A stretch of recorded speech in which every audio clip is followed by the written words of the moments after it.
नमस्ते। आज हम दिल्ली में सुनीता जैन दीदी के घर पर हैं।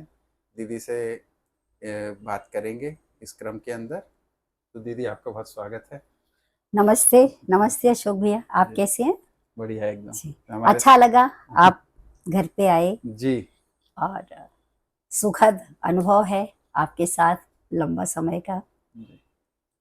तो हमारे साथ श्याम भैया भी हैं, तो हम जी, तीनों मिलके इसका को कर रहे हैं। ठीक है, बढ़िया। नमस्ते श्याम भैया। तो हम पहले तो शायद शुरुआत इस बात से करेंगे दीदी, जी, आपकी क्या कैसी यात्रा रही है बचपन से लेके आगे तक चलते हुए? विद्या जब मिली आपको, सब पहले की क्या यात्रा रही, तो थोड़ा संक्षिप्त में बताएं। जी। तो बचपन से लेकर यदि आप देखें तो मैं रायपुर के पास एक छोटा सा जगह है, नवापारा राजिम। हम्म तो मैं और मेरे फैमिली मतलब मेरे पेरेंट्स वहाँ रहते थे। हम्म तो वहाँ पे राइस मिल बहुत है। हम्म तो राइस मिल मेरे फादर लगवाने में लोगों की मदद करते थे। और वो बहुत छोटी जगह है, उस समय तो मुझे याद भी नहीं, हो सकता है 5-7 हज़ार उसकी पॉपुलेशन रही हो, लेकिन उस समय भी वहाँ पे करीब 35 राइस मिल थे अच्छा। और मारवाड़ी लोग बहुत थे। जी। तो मेरे फादर वहाँ से राइस मिल बॉम्बे से लाते थे हम्म और वो लोग की पूरी सेटअप करवाते थे, अच्छा। उनकी उसमें एक्सपर्टीज थी। हम्म तो हमारे घर में जो एक अच्छी बात हुई वो ये हुई कि सभी लोग आते थे हम्म हमारे घर में। जी। वहाँ जो महाराष्ट्रियन भी रहते थे, हम्म गुजराती रहते थे, हम्म या यदि कोई मुस्लिम भी हैं, हम्म क्रिश्चियंस भी हैं हमारे अड़ोस पड़ोस में, हम्म कोई डॉक्टर भी हैं, सेठ हम्म भी हैं। हम्म तो यदि मैं ये कहूँ कि मुझे और हमारे घर में जो बात होती थी ना, वो केवल इस बात को लेके बात होती थी कि हम लोग भारतीय हैं। हम्म तो गुजरात से लेकर आसाम तक, हम्म कश्मीर से लेकर कर्नाटक, ओ सॉरी, तमिलनाडु या कन्याकुमारी तक, जी। हम हमारे मन में यही था। और हमारे जो विचार था या जो भी मानसिकता थी कि हम्म पूरा भारत एक है। तो हम्म जब मैं बड़ी हो रही थी तो मुझे केवल ये बात पता थी कि जो भी मुझे कुछ करना है भारत के लिए करना है और हम सब लोग एक हैं। हम्म तो शादी के बाद जब मैं दिल्ली आई हम्म तो यहाँ आके जब लोगों से मिली तो मुझे पता लगा कोई पंजाबी भी हैं, कोई आके कह रहा है कि ये अलग है, हम्म ये तो पंजाबी ऐसे होते हैं, हम्म बंगाली ऐसे होते हैं। हम्म तो मैं बहुत कंफ्यूज हो गई। और सच बात तो ये कि पहली बार ही मुझे पता लगा हम कोई जैन हैं जो बाकी लोगों से अलग होते हैं। अच्छा। ये शादी के बाद पता लगा। हम्म तो चूंकि मैं हॉस्टल में भी रही और जी। हॉस्टल में भी रायपुर रही और वहाँ पे सभी एक साथ ही रहती थी लड़कियां सब जगह की। तो वहाँ भी कभी ये बात हुई नहीं कि हम्म हम कोई अलग अलग लोग क्या हैं। पढ़ाई की दीदी आपने? मैंने साइकोलॉजी से पहले ग्रेजुएशन किया था, जी। बाद में पोस्ट हाँ। ग्रेजुएशन किया। अच्छा। तो ये भी शायद एक अच्छी बात रही कि मैं मन को थोड़ा समझने की कोशिश कर रही थी। जी। और जो भी बाद में बड़े होके जैन दर्शन के बारे में जब पता लगा और ये पता लगा कि कोई वो ऐसी चीज के बारे में बताते हैं जो हम्म शरीर से अलग है, हम्म तो उस समय उसका थोड़ा अध्ययन मन का भी कर रही थी। जी, आपकी शादी कब हुई थी? मेरी शादी 1979 में हुई। अरे, बहुत पुरानी बात हो बहुत पुरानी गई। बात है। आपको एक बात और बताऊं, हाँ उस समय जब हम लोग मेरे जो ग्रैंड पेरेंट्स हैं ना वो हाँ, ग्वालियर रहते थे। अच्छा। तो रायपुर से हम लोग उनसे मिलने साल में एक आध बार या 2 साल में एक बार आते थे। अच्छा। तो एक बार क्या हुआ कि वहां पे ना नागपुर आते थे पहले। हम्म नागपुर से शायद कटनी या एक कोई और जगह आते थे, उसके बाद ग्वालियर की ट्रेन लेते थे। जी। तो ऐसे 3 बार बदलना होता था उस समय, जो 70 से लेकर 70 तक। बाद में एक छत्तीसगढ़ चली जो सीधी ट्रेन चली, हम्म वो भी शायद काफी लेट चली, 78 या 79 में ही हम्म चली, जो सीधी जाती थी। हम्म तो एक बार क्या हुआ कि किसी ने, जहां हमें उतरना था, तो मेरे फादर को किसी ने, शायद कटनी ही उतरना था या अनूपपुर, तो किसी ने कहा वो स्टेशन आ गया और रात का टाइम था। हम्म तो उन्होंने सारा सामान उतार लिया, हम्म हम सबको भी उतार लिया। हम्म और मैंने वहां लिखा, पढ़ा था, जो मैंने पढ़ा मुझे आज तक याद है, मैं बहुत ही छोटी रही होंगी, हम्म हो सकता है 13-14 साल की। हम्म तो लिखा था पेंड्रा रोड हम्म और अमरकंटक दर्शन के लिए यहाँ उतरे। हम्म उसके बाद तो जब बाबा जी से मिली तभी पेंटर रोड गई, और उसी समय किसी ने कहा तुम गलत स्टेशन पे उतर गए हो, और मेरे फादर ने जल्दी जल्दी हम सबको ऊपर चढ़ाया और सामान चढ़ाया और हम लोग चले गए। अच्छा। तो एक ऐसी मेमोरी पेंटर रोड के लिए दिमाग में बसी हुई थी। जब दोबारा बाबा जी से मिलने गई तब पेंटर रोड दोबारा गई। ठीक ठीक, बड़ी इंटरेस्टिंग है। होती है ना घटनाएं, बिल्कुल। पता नहीं लगता कहाँ पे कैसी हो जाती है। ठीक, तो शादी हो गई, दिल्ली आ गए, आपको जी। एक्सपोजर हो रहा है कि लोग अलग अलग कम्युनिटी के रूप में चीज़ों को देखते हैं। तो क्योंकि आपको मैं जो जानता हूँ उसमें आपकी कुछ आध्यात्मिक यात्रा भी रही है, सामाजिक यात्रा भी रही, जी। तो इन सब कार्यक्रमों से कैसे जुड़ना हुआ? तो चूंकि हमारी बिजनेस फैमिली थी, हम्म, और उस समय मैं पढ़ रही थी कि जो दो चीजें मैं बहुत पढ़ रही थी। एक तो दिमाग में ये बना हुआ था बचपन से ही कि मुझे अपने देश के लिए कुछ करना है, जी, और विकास भी करना है, ये भी। और शिक्षा यदि अच्छी होगी, ऐसा मेरे को देख के लगा कि लोगों की शिक्षा अच्छी होगी तो वो ठीक से ठीक मतलब एक उनका एक अच्छा बिहेव होता है, जी, ऐसा मैं देख पाई थी। तो शिक्षा जिसको मैं मान रही थी, मुझे लगता था कि यदि ये लोग हैं क्यों में नहीं खड़े होते हैं या आपस में लड़ने लग जाते हैं। तो मुझे लगता था मैं शिक्षित हूँ तो मैं क्यों में खड़ी होती हूँ, मैं कोई रूल ब्रेक नहीं करती, या जिस तरह से मैं जिन लोगों के बीच में थी तो मुझे ये लगता। दूसरा मुझे लगता था कि ये जो धन है ये तो रैट रेस है, और एक जो लोग एक बार मुझे भी याद है कि हमारी फैमिली में कुछ मतलब जो उनका बैकग्राउंड है वो देखने में अच्छे लगते हैं, तो कहीं गए तो वहाँ पे लोग ना ये सब अपने बारे में बात कर रहे थे कि हम ऐसा दिखते हैं, लेकिन जहाँ हम लोग गए वहाँ पे बात हो रही थी कि ये आदमी इतना टैलेंटेड है, इसके इतनी अच्छी एजुकेशन है, ये इसने ये काम किया है। तो मुझे लगा रूप तो कोई चीज ही नहीं है, हम इसमें कैसे इसमें फंसे हुए हैं, इस ये रेट रेस है ये भी। तो मुझे लगा जो समाज के लिए मुझे काम करना है, देश के लिए काम करना है, तो उसके लिए मैं क्या करूं। तो लोगों से फिर मिलना जुलना शुरू किया। तो लोगों ने कहा कि फिर मैंने सोचा कि कुछ एनजीओ ज्वाइन करूंगी। तो लोगों ने बताया एनजीओ ज्वाइन करोगे, कोई सामाजिक कार्यक्रम करता नहीं है, सामाजिक कार्यक्रम केवल फोटो खिंचाने के लिए होते हैं, और वहां पे आप लोग अवार्ड लेने के लिए करते हैं। और दूसरा एनजीओ सारी एजेंसी है जो केवल अपने बेनिफिट के लिए काम करती है। अब मेरे सामने कोई रास्ता नहीं है, और ये बात है 82 के आसपास की। अच्छा। जो फिर मुझे लगा कि क्या करना चाहिए मुझे। तो उस समय क्या हुआ, जो उस समय कुछ सोसाइटीज थी जो बहुत ग्रास रूट लेवल पे काम करती थी लोगों के लिए, फिर मैंने उनमें से एक दो के साथ ज्वाइन किया। अच्छा हुआ क्या कि दो बातें हुई। तो एक तो मुझे ये समझ में आ गया हम लोग किसी रेड रेस में है। तीसरा वहां पे जब मैं पहुंची तो मतलब मेरे जो काम करने का ढंग था कि कुछ फोकस रहता था, तो जो भी मैं काम करती थी वो लोगों को पसंद आ जाता था। लोगों को लगता था बहुत अच्छा और एक्सपर्ट काम है, और लोग ये कह रहे थे वहां पे कि जो अच्छा काम करते हैं ना अवार्ड उनको मिलता है जिनको अप्रोच लगाते हैं। अच्छा। या जो लोग अपना कुछ वेल कनेक्टेड होते हैं। हाँ कुछ कर लेते हैं, और अच्छे काम करने वालों को नहीं। आजकल उसको नेटवर्किंग कहते हैं। हाँ, नेटवर्किंग हाँ। तो मैंने कहा क्या यहाँ पे मैं अवार्ड लेने आई हूँ या मैं कुछ काम करने आई हूँ। तो मुझे अंदर से ही आवाज आई मैं तो अवार्ड लेने आई नहीं हूँ। तो मेरे लिए मैं तो उस रेस, इसका मतलब अवार्ड लेना भी एक रेस है। हाँ। तो मैं तीसरी बार इस जगह से भी बाहर आ गई थी मैं जब तक जुड़ती। लेकिन दो तीन चीजें और हैं।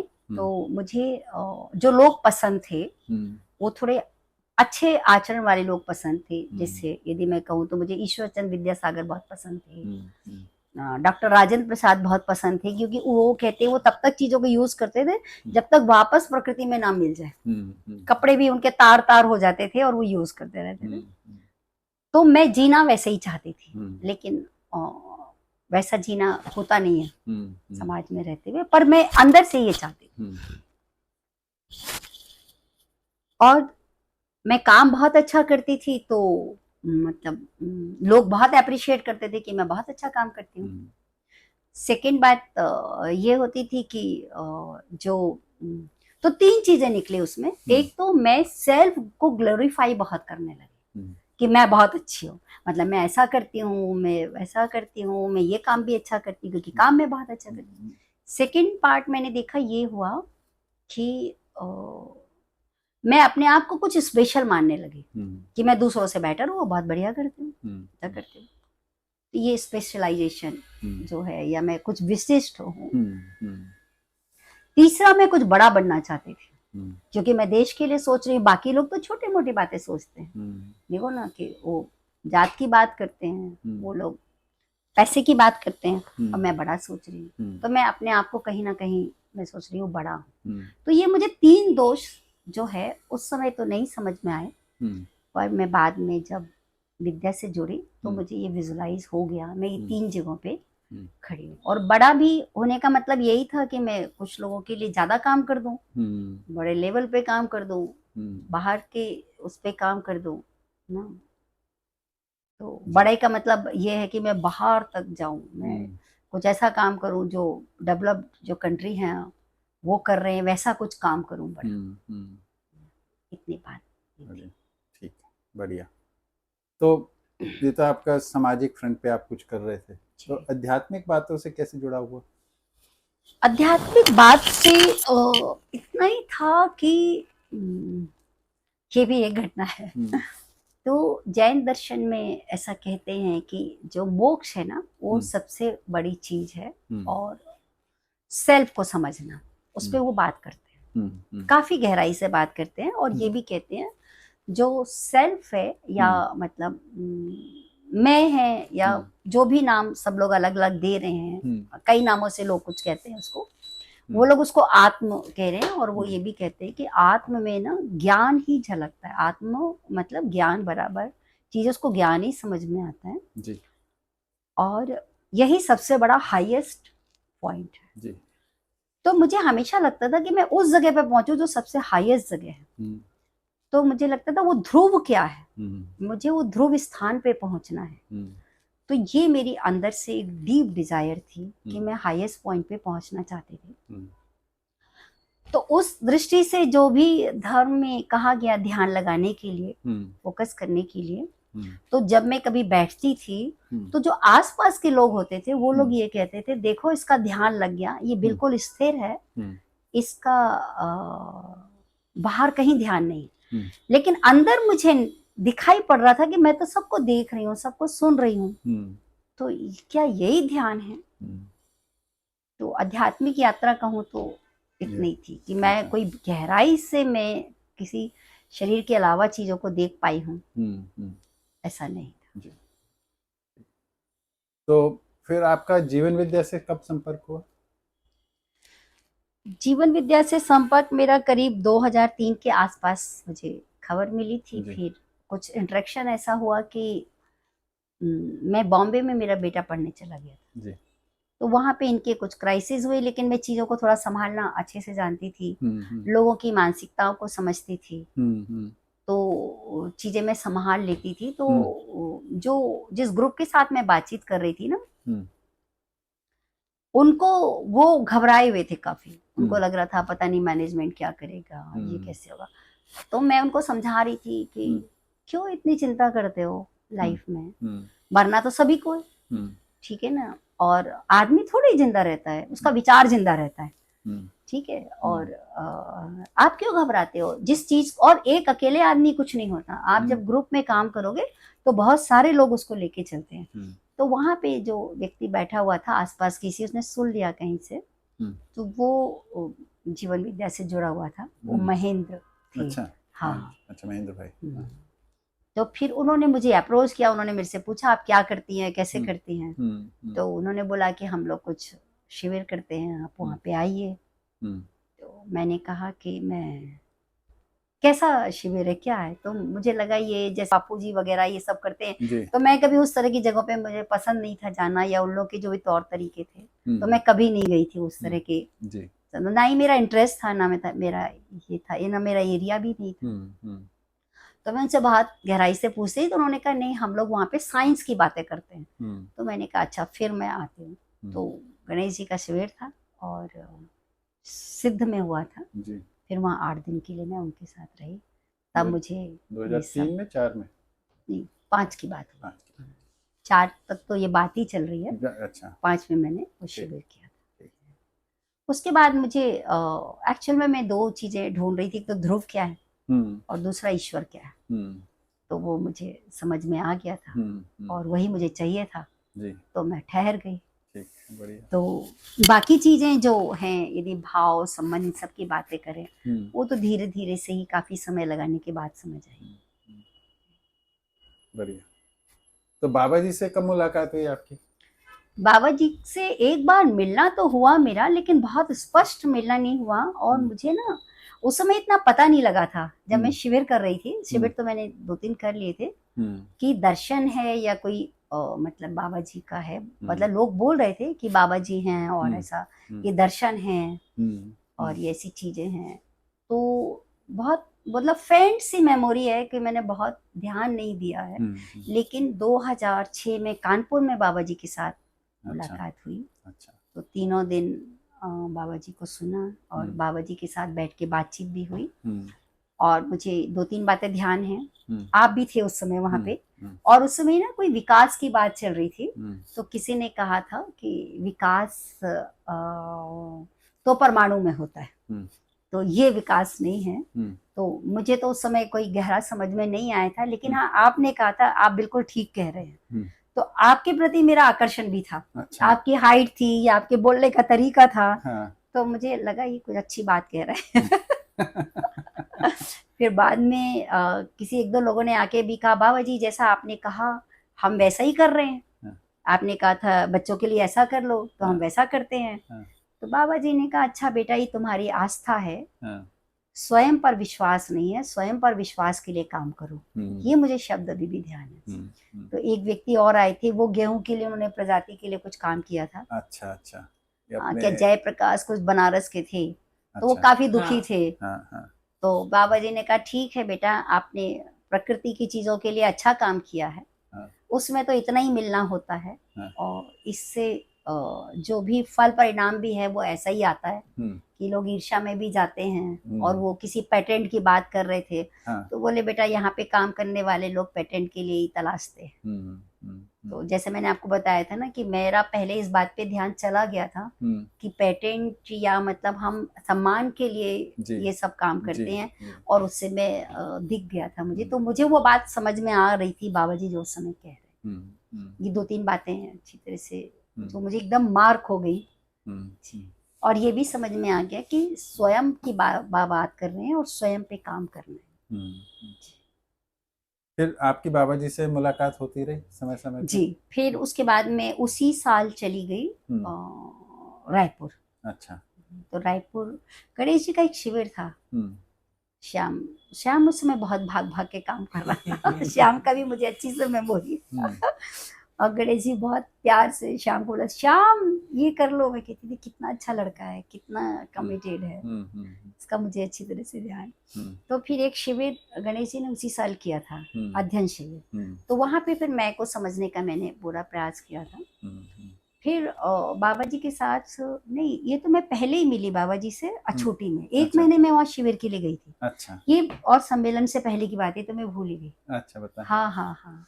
वहाँ बाबा जी संविधान लिख रहे थे। हाँ हाँ। वहाँ बाबा जी 10-12 दिन रहे थे। हाँ। जब वो उसके लिए आते थे, तो वहाँ 10-12 दिन रोज मैं जाके वहाँ बैठ जाती थी। अच्छा। वो क्या कहते हैं, वो अच्छा समय था, लंबा समय। जी जी। और तब सब लोग बाबा जी के बारे में बात कर रहे थे और कह रहे थे अब अमरकंटक जाते हैं, वहाँ अध्ययन करने जाते हैं। और कुछ कुछ और भी बात बता रहे थे। और बाबा जी से प्रश्न पूछो, और लोग भी पूछ रहे थे। तो उन्होंने कहा आप भी कुछ पूछो। तो मैंने कहा क्या पूछूं। फिर मुझे एक चीज जो बिल्कुल समझ में नहीं आई थी अपनी लाइफ में, वो थी कुंडलिनी जागरण। तो उसके लिए मैंने बहुत प्रयास भी किया था। अच्छा। तो मैंने उस बाबा जी से कहा, बाबा जी कुंडलिनी जागरण क्या है? तो उन्होंने कहा अच्छा मैं बताता हूँ। तो उस समय फिर उठ के चले गए। फिर उन्होंने दोबारा बुलाया, बोले उसको बुलाओ, वो जो कुंडलिनी जागरण आई थी। फिर उन्होंने 1 घंटा मुझे ज्यादा ही 1 घंटा तो लगा ही होगा, ऐसा हाँ, मेरा अच्छा, ध्यान है हाँ, कि ज्ञान शक्ति, हाँ, इच्छा शक्ति और क्रिया शक्ति, हाँ, इसके बारे में उन्होंने बहुत विस्तार से बताया। अच्छा, तो मैंने वो जो जो उन्होंने बोला वो लिख लिया था, हुँ, और जो पूरे मैंने लिखा हुँ, पैराग्राफ वो मैंने पूरा रट लिया था। अच्छा, तो समझने की बात नहीं थी, हाँ, हाँ, पर पूरा अच्छे से लिख लिया था और अच्छे हाँ, से बार बार पढ़ पढ़ के उसको मैंने रट लिया था। अच्छा, तो बाबा जी ने कहा कि अब तुम आ जाओ अमरकंटक। हुँ, तो मैंने कहा, अभी चलो, कुछ लोग जा रहे थे बाबा जी हुँ, के साथ। हुँ, तो मैंने कहा मैं क्या करूँगी जाके वहाँ हुँ, पे अभी। तो पता लगा बाबा जी के पास जाने, अध्ययन करने जाते हैं लोग बाबा जी के पास, हुँ, और बाबा जी मतलब के पास बढ़िया अध्ययन होता है। और पर बाबा जी की लेखनी शैली है हुँ, और किताबें हैं वो मेरी समझ में नहीं आए। उस समय तो पढ़ा था मानव व्यवहार दर्शन, हुँ, जब मैं 1 महीना छुट्टी में रही थी। हुँ, हुँ, तो बोले वो जब तक ठीक से स्पष्ट हो जाए तभी बाबा जी के पास जाने का फायदा है। हुँ, तो फिर ये गणेश जी के साथ अध्ययन शिविर किया था, इसमें काफ़ी लोग थे, हुँ, हुँ, प्रवीण आतिशी ये सब लोग हुँ, भी थे, हुँ, आपको ध्यान होगा ना। हाँ, तो वो फिर मुझे वहाँ से स्पष्टता हो गई। जी, फिर मैंने कहा बाबा जी के पास जाना है।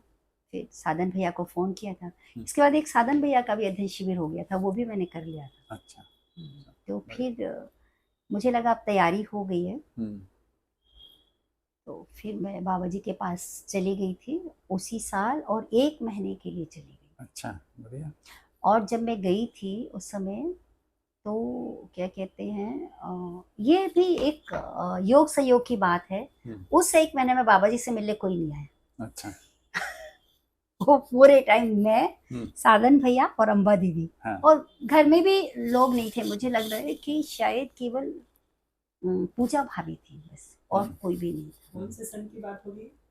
2007 हो गया था, क्योंकि 6 तो कानपुर हो ही गया, सम्मेलन हुआ। सम्मेलन आप हुआ नए था। घर में थे कि पुराने में? पुराने घर था। पुराने, हाँ, नया घर तो 2010 में शिफ्ट हुए ना। हाँ, हम्म, 9 में शिफ्ट हो गए, नो, हाँ, हाँ मतलब हुए नहीं थे माता जी, फिर हुए उसी समय माता जी एक्सपायर हाँ, हुए। हाँ, जी, तो आपका फिर रेगुलरली जाना होता रहा? जी, उसके बाद जो भी जितने वर्ष रहे, हुँ, हर साल में जाती थी, कई हुँ, बार 15 दिन 20 दिन रह के आती थी, हुँ, साल में 2 बार भी जाती थी। अच्छा, और परिवार के भी सारी सभी लोग जुड़े। जी, बिल्कुल, और हाँ, वर्षा की शादी कब हुई थी, वर्षा की शादी में पूरा परिवार ही गया। जी, जी, और क्या कहते हैं, अध्ययन चलता रहा बाबा जी के साथ सभी वांगमय हुँ, जी। हुँ, हुँ, बढ़िया, तो पहला जो 1 महीना था उसके बारे में मैं कुछ बात बताती हाँ, बताएँ ना? हूँ। वही अगला मुद्दा है कि पापा के साथ के संस्मरण बताएँ।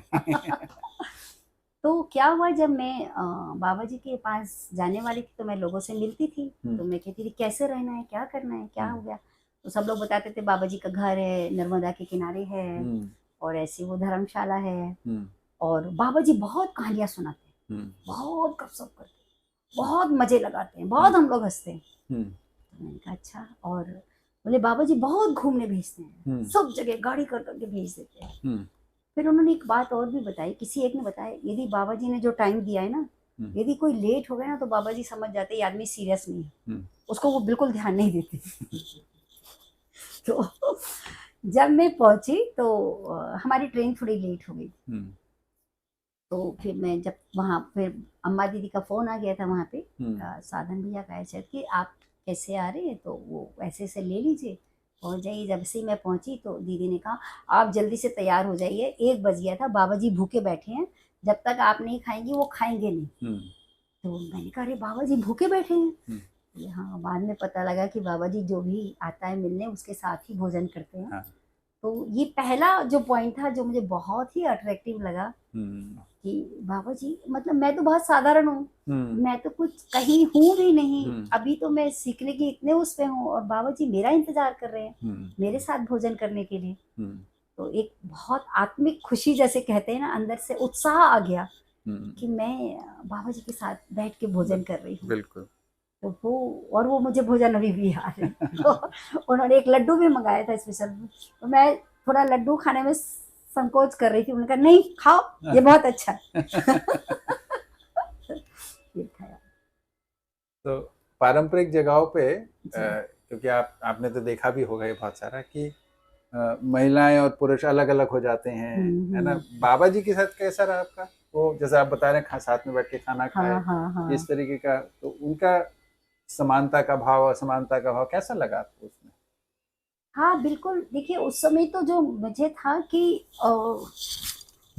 मुझे अध्ययन करना है ना, हम्म। और क्या कहते हैं, सारा वाङ्मय पढ़ना है, हम्म। तो मेरा सारा फोकस उस जगह पे था। हाँ। तो ये बात तो बिल्कुल ठीक थी कि वहाँ पे ऐसा डिफरेंस कभी लगा नहीं। बाबा जी के साथ सभी बैठ रहे हैं, बच्चे भी बैठ रहे हैं, हम्म। बड़े भी बैठ रहे हैं, महिलाएं भी उसी उससे बैठ रही हैं, बाबा हम्म। जी के साथ बैठ जाती हैं, बातें हम्म। करती हैं। हम्म।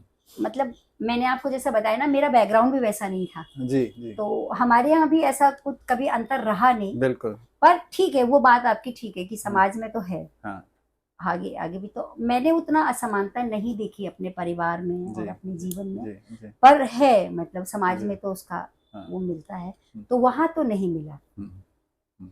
तो मुझे जो सबसे अच्छी बात लगी वो ये कि मैंने बाबा जी से कहा, उन्होंने कहा अध्ययन करना है, मैंने कहा हाँ, मानव और दर्शन किताब लेके मैं आ गई हूँ, हम्म। सारा पढ़ के भी आ गई हूँ, एक हम्म। बार पूरा पढ़ लिया है, हम्म। बाप के साथ बैठ के अध्ययन करना है। तो उन्होंने हाँ। कहा कितने बजे से शुरू करना है? हम्म। तो मैंने कहा आप बताएं। हम्म। तो उन्होंने कहा कल 5 बजे शुरू करेंगे। हम्म। तो मेरी तो 3 बजे ही आँख खुल गई, मुझे लगा मैं लेट ना हो जाऊं। सही बात। और मैंने नहा धो के तैयार होके 4:45 जाके दरवाजे पे बैठ गई। बाबा जी उठे 5 बजे। तो उन्होंने कहा कहाँ है वो? मैंने कहा मैं यहाँ बैठी हूँ। हाँ। तो फिर उन्होंने बुला लिया, हाँ। फिर अध्ययन शुरू करवा दिया उन्होंने पहले चैप्टर से अच्छा। जी। और फिर सुबह 7 बजे तक कराया। हम्म। फिर चाय वाय के लिए उन्होंने बुला लिया, चाय वाय पिलाई। फिर बीच में उनका कुछ डेली रूटीन का मसाज वगैरह होती थी। हाँ हाँ। उसके बाद वो फिर 9:30-10 बजे से बिठा लिया, फिर 12-1 बजे तक, फिर लंच हो गया। हाँ। फिर लंच में उन्होंने किया, फिर शाम को थोड़ा करके फिर 4 बजे से 7 बजे तक। हाँ। तो ऐसा पूरा अध्ययन अच्छा। किया। और 2 बात जो ये थी कि बाबा जी ने मुझे 2 दिन बाद कहा, are you student of science? मैंने कहा क्या तुम विज्ञान की छात्रा हो? तो मैंने कहा हाँ। तो कह रहे हाँ, मैं तुम्हारे पढ़ने के ढंग से समझ गया। और फिर उन्होंने उसी बोले कितने दिन के लिए आई हो? तो मैंने कहा मैं तो पूरे महीने के लिए आई हूँ। तो उन्होंने कहा बस फिर कोई चिंता नहीं, मैं पूरा लास्ट चैप्टर तक पढ़ा के भेजूंगा। और ये भी एक सहयोग कि उस समय कोई आया नहीं, तो हाँ। मुझे पूरे घंटे मिले, पूरा समय मिला। पूरा समय मिला। और हाँ। क्या कहते हैं, बिल्कुल इतने घंटे। और बाबा जी ने पूरा उसको खंड खंड में डिवाइड कर दिया था कि इतने दिन तक इतने इतने पेज पढ़ेंगे। अच्छा। हाँ, और पूरा हो जाएगा इतने दिन में, उसके पहले जाने से पहले खत्म करके जाए। बढ़िया। तो ये प्लान उन्होंने पूरा किया था। अच्छा। और जो बात मुझे लोगों से सुनने को मिली थी ना, बाबा जी ने मुझे कोई कहानी नहीं सुनाई। अच्छा। बाबा जी ने एक बार भी मुझे ऑफर नहीं किया कि घूमने जाओ, और ना ही ऐसा कोई हंसी मजाक ज्यादा हुआ। हमारा सीरियस था, मैं शायद पढ़ने के लिए थी कि मुझे एक एक समझ में आ जाए। फिर उनको कहीं दिखता था कि ये नहीं समझ में आ रहा है इसको, कहते थे अच्छा ये वाला डाइजेस्ट करके आओ, फिर आगे बढ़ेंगे, जाओ घूम फिर के आओ, थोड़ा करके आओ। फिर मैं चली जाती थी अम्बा जी के साथ किचन में, थोड़ा कुछ काम करा लेती थी। फिर वो देखते थे कि मैं उसमें भी कर रही हूँ। तो ये एक बार वर्षा कुछ कर रही थी, तो उसने कुछ बिस्तर विस्तर लगाए और कुछ और काम किए। तो मैं पास में बैठी हुई थी, तो मैंने कर रही थी, कहते नहीं नहीं ठीक है, इतना तो कला आनी चाहिए ना, आगे गृहस्थी संभालनी है, काम करना है। तो मैंने सोचा वो कितना ध्यान रखते हैं इन चीजों का। जी बढ़िया। और संस्मरण बताइए, और क्या क्या रहे आपके बाबा के साथ? कोई ऐसी चीज जिससे आप प्रभावित हुए हो और या ध्यान में आ रही हो अभी? जी, तो एक तो मैंने देखा जो बाबा जी का व्यवहार था ना, वो उसी दौरान जब मैं पहली बार ही गई थी, तो एक बार अम्मा दीदी ने आके बताया कि अगले दिन कुछ लोग आने वाले। वो एक सिंह साहब थे, उनकी बेटी आई थी, वो छोटी थी उस समय, क्या नाम उसका, सुफला शायद नाम है उसका। तो वो उनको वापस लेने आने वाले थे, तो गाड़ी वाड़ी चाहिए थी। तो अम्मा दीदी ने बाबा जी को आके बताया कि जगदीश है, वो जा रहा है छुट्टी पे। तो मैंने उसको बोला भी है कि रुक जाओ, वो लोग आने वाले हैं, गाड़ी की जरूरत पड़ेगी, ड्राइवर नहीं है, कैसे जाएंगे, कैसे मैनेज होगा। पर वो मान नहीं रहा है, वो कह रहा है गांव में बहुत जरूरी काम है और उसको जाना जरूरी है, उसको तो छुट्टी चाहिए। तो थोड़ी देर बाद मैंने देखा जगदीश आया कुछ सामान रखने। तो बाबा जी ने उसको बुलाया, जगदीश, अम्बा जी ने बताया है कि आप छुट्टी जाने वाले हो, आपको कोई काम है? उन्होंने कहा हाँ बाबा जी ऐसा काम है। वैसे देख लो, क्योंकि वो लोग आने वाले हैं, वो कह रही हैं उनको कुछ जरूरत है, लेकिन तुम डिसाइड कर लो कि जो जरूरी काम है उसको कर लो। यदि वहां का जरूरी है गांव का तो वो कर लो, यहाँ रुक सकते हो तो यहाँ रुक जाना। और वो रुक गया। तो ऐसा बाबा जी का हर बार मैं व्यवहार देखती थी। जब भी कोई आता था तो वो उनको पूछते थे आप क्या खाना चाहते हैं, आप कितने दिन रुकना चाहते हैं। तो वो जो स्पेस दे के बात करते थे वो मैंने विजुअलाइज किया। सही बात। उनकी तरफ से कभी किसी के ऊपर कोई दबाव नहीं होता। ये इम्पोर्टेंट बात है, दबाव मुक्त विधि से ही वो व्यवहार करते थे। हाँ। अपेक्षाओं का उनका कोई मतलब वेट नहीं डालते थे आपके ऊपर। बिल्कुल बिल्कुल, कोई अपेक्षा की बात नहीं करते थे। इतना कई बार एक दो लोगों ने आके कहा कि हमने ये काम कर लिया है, तो एनालिसिस कर देते थे कि अच्छा बेटा आपकी इसकी स्वीकृति बन गई है, ठीक है, जितनी स्वीकृति बन गई है उस काम करो। जब ये आगे की स्वीकृति बनेगी तो आप स्वयं के लिए भी काम कर लोगे। तो किसी ने कहा कि हम तो अपने मतलब जो घर में बड़े हैं उनका हम आदर सम्मान करते हैं या उनके लिए काम करें। बोले बेटा ठीक है, इतनी स्वीकृति बन गई है, ठीक है, अब इतना काम करना बाकी है, वो भी बता देते थे। बढ़िया, बहुत बढ़िया। ठीक है, तो बाबा जी का एक और पहलू था उपचार का, है ना, वैद्य थे, तो उस पक्ष में आपका कुछ एक्सपीरियंस उनके साथ? उसका एक्सपीरियंस यदि कहूँ तो मैं पहले से ही ना नेचुरोपैथी को फॉलो करती रही। और थोड़ा बहुत ये हुआ जब तक बाबा जी से जब तक गहराई का इंटरेक्शन हुआ तब तक एक और व्यक्ति doctor S D Sharma ji, उनके साथ आयुर्वेद के प्रिंसिपल मैंने सीख लिए थे। तो उस आधार पे कहूँ तो मैं शरीर को स्वस्थ बनाए रखने में सफल हो गई थी। तो मुझे ऐसी कोई समस्या तो कभी नहीं हुई, पर कभी ये है उत्सुकता बस मैं कहती थी बाबा जी नाड़ी देख लीजिए। तो फिर जो बाबा जी का असेसमेंट होता था नाड़ी देख के वो बहुत एप्रोप्रिएट होता था। अच्छा। जैसा मेरी स्थिति थी बहुत ही अच्छा होता था, एकदम बताते तुम्हारी नींद इतनी अच्छी है, तुम्हारे ये वाला, जैसे मुझे डाइजेशन या गैस बनने की समस्या थी, तो समस्या थी पर मैं जानती थी क्या खाना है तो मैं वही खाती थी। तो कहते बेटा तुम्हारा पेट कुछ कमजोर है पर तुमने संभाल के रखा हुआ है। तो एक बार जरूर प्रदीप जी जब साथ में थे उन्होंने कहा मुझे भी दिखा लो और कुछ दवाई ले लो। तो मैंने तो ऐसा कभी दवाई मुझे जरूरत पड़ी नहीं, बहुत किसी तो मैंने ली नहीं, पर वो गए थे और उनको जरूरत थी तो उन्होंने क्या कहते हैं बाबा जी ने दवाई नाड़ी देख ली, साधन भैया को लिख के पर्चा बना के दे दिया दवाई का। तो उस पे उन्होंने कुछ लिख के दे दिया था। तो फिर हमने कहा दवाई के जितने पैसे हैं मैं जाके दे देती हूँ उनको।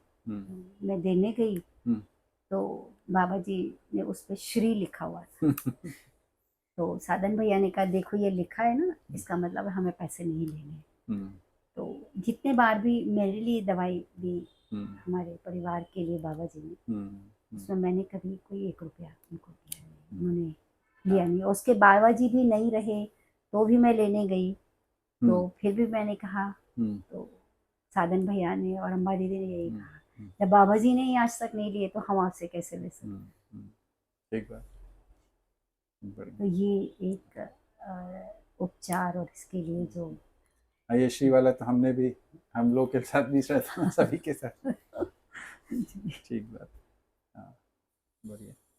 तो आपने जैसे कृषि वगैरह शुरू की, वो बाबा जी को बताया ही होगा आपने। तो क्या रहा उनकी प्रतिक्रिया उस समय? हाँ, तो हुआ ये कि जब मैं 6 एट्रीब्यूट्स की बात कर रही थी मानव के, तो मुझे लगा मैं 5 पे पूरा कर रही हूँ। और जब मैं बाबा जी ने खुद कहा मुझे 2007 की बात है, 8 की, तो बाबा जी से मेरी बातचीत हुई। तो जब अध्ययन वगैरह पूरा ये हुआ और मैं थोड़ा जैसे आपको मैंने बताया कि मेरे का इम्प्लीमेंटेशन का या चीज़ों को विजुलाइज करने का था, तो मेरा सेल्फ के ऊपर ध्यान चला गया था और मूल्यों पे भी चला गया था। मैं उनको इम्प्लीमेंट करने लगी। जब इम्प्लीमेंट करने लगी तो मुझे रिजल्ट अच्छे आने लगे। तो क्या कहते हैं, बाबा जी ने कहा कि तुम्हारी तो ये बहुत अच्छी, अब तुम शिविर लो। तो जब मैं शिविर लेने लगी तो कुछ जब जब बातचीत होती थी ना, तो जो उत्पादन वाला मसला था ना, वो मैं हमेशा दूसरों का कोट करती थी, जो शिविरों में बाकी प्रबोधकों से सुनती थी, क्योंकि वहां पे मेरी पकड़ नहीं थी। भाव तक मेरी पकड़ थी तो मैं अपनी बात रखती थी, और 6 एट्रीब्यूट तक, 5 एट्रीब्यूट तक मैं चली जाती थी, वो रह जाता था। ये जो स्वायत्त मानव वाले, हाँ, स्वायत्त मानव वाले ना, जी, स्वयं हाँ, पे, हाँ, हाँ, ये स्वयं में विश्वास, हाँ, श्रेष्ठता का सम्मान, जी जी, प्रतिभा और व्यक्तित्व का सम्मान है। प्रतिभा और व्यक्तित्व का संतुलन का भी मुझे एक बार याद है, बाबा जी से मैंने बात की थी, उन्होंने 1 घंटे तक उसको बहुत ही स्पष्ट तरीके से, बहुत गहराई से समझाया, और एकदम ऐसा लगा एकदम क्रिस्टल क्लियर हो गया। और जब आप सेल्फ को, अपनी क्रियाओं को और अपनी भावों को देखने लगते हैं तो वो बहुत स्पष्टता के साथ भी क्लियर हो जाता है। उसके बाद व्यवहार में सामाजिक तो मैं प्रयोग कर रही थी, तो मुझे लग रहा था कि मैं काफी सफल हो रही हूँ। सामाजिकता का जो ये आउटकम है, मतलब लोग मेरे से काफी जुड़ रहे हैं, कनेक्ट हो रहे हैं, तो मैं वो कनेक्टिविटी को पहचान पा रही हूँ। तो व्यवसाय में स्वावलंबी वाला पार्ट रह गया। तो जब मैं वहां करती थी तो कोई क्वेश्चन उठाता था तो मेरे पास आंसर नहीं होता था, क्योंकि मैं दूसरों का कोट कर रही थी ना, मैं तो कर नहीं रही हूँ उस काम को। फिर मैंने मन बनाया कि मैं जमीन लेती हूँ, खेती शुरू करती हूँ। तो थोड़ा ये था कि जैसा मैंने आपको दिखाया कि मैं हमारे पास जो घर था उसमें हम कुछ गमलों में, कुछ छोटी मोटी जमीन में जो मैं कुछ फ्लावरिंग, कुछ हार्टिकल्चर का काम करती थी, उसमें मैं सफल थी। मतलब मैं जैसे कई बार मैंने क्रिसेंटमम और डेलिया वगैरह लगाए, तो वो जो दिल्ली में फर्स्ट अवार्ड मिलता था उस लेवल के वहां तक चले जाते। अच्छा, तो वो सफल थी, तो मेरे को लगा खेती भी कर लूंगी। तो मैंने अपने पति से बातचीत की, घर में बातचीत की, तो उन्होंने मुझे 1 एकड़ जमीन दिला दी, बीटा के पास, ये श्याना के पास।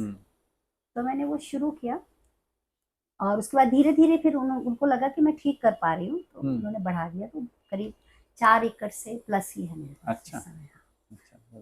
तो जब भी बाबा जी उसके बारे में तो पूछते ही थे, और वो काफी खुश भी होते थे, लेकिन वो जब भी प्रदीप जी जाते थे ना, उनसे बाबा जी मेरे से भी ज्यादा देर तक बात करते रहते। अच्छा, हाँ, और उनको कहते थे कि देखो, तुम्हारा नाम प्रदीप है ना, लेकिन मैं तुम्हें श्रीमान सुनीता बुलाऊंगा।